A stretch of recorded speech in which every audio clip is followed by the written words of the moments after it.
In an Arctic part of the village where the frost was sure to cling, lived a scared little penguin who feared almost everything. He feared dark clouds and lightning, wind and falling trees. He was very scared of heights and getting stung by bees. One very frosty morning as a storm was rolling through, winds were howling loudly and the skies darkened too. But the scared penguin's friends continued with their day, too busy to notice the clouds were turning gray. Scared penguin stopped them urgently. "Please hurry home," he said. "I want you to be safe from the dangerous storm ahead."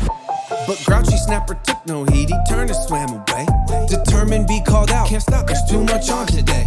Scared penguin watched in horror as the sea began to swell. The nervous sparrow joined him as some icy raindrops fell. The anxious beaver hurried in with worried pig in tow. Together they grew bigger and they screamed a mighty whoa. But following this mighty chorus came a fearsome roar. The brave lion joined his friends and pointed at the shore. Everybody stopped at once and finally saw the storm. Then penguin yelled, "Take shelter!" They fled quickly in a swarm. The storm did indeed roll in with icy wind and rain.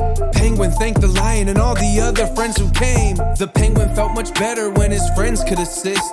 His what if thoughts take over when there's no one to enlist.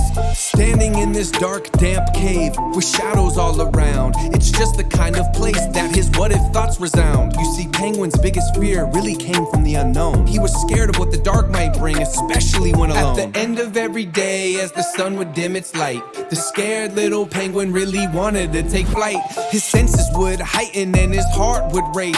His breathing would quicken and he'd start to pace.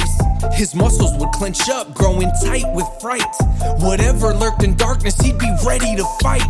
But Lion urged his friend that he could freeze any story that lurked behind the fears and made panic mandatory.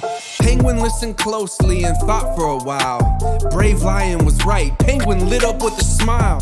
"If my fear is normal, I'll just learn what to do, like facing those stories and seeing what's true. There's magic," Lion said, "between feelings and action, and that's where you'll get the greatest satisfaction. The stories we tell ourselves are just like this storm. They whirl around our heads and they often aren't warm, but they aren't always true," Penguin said, relieved. "But how do I freeze them to see what's ill-conceived?" "You could take a deep breath or count in your head. You could count to 10 or hum your favorite song instead." Penguin looked at the storm with his friends gathered near. He took a deep breath and saw through his fear. The shadows weren't monsters, they weren't even real, just stories that he told himself, shaping how he'd feel. Lion smiled and said, "Now here's what you can do.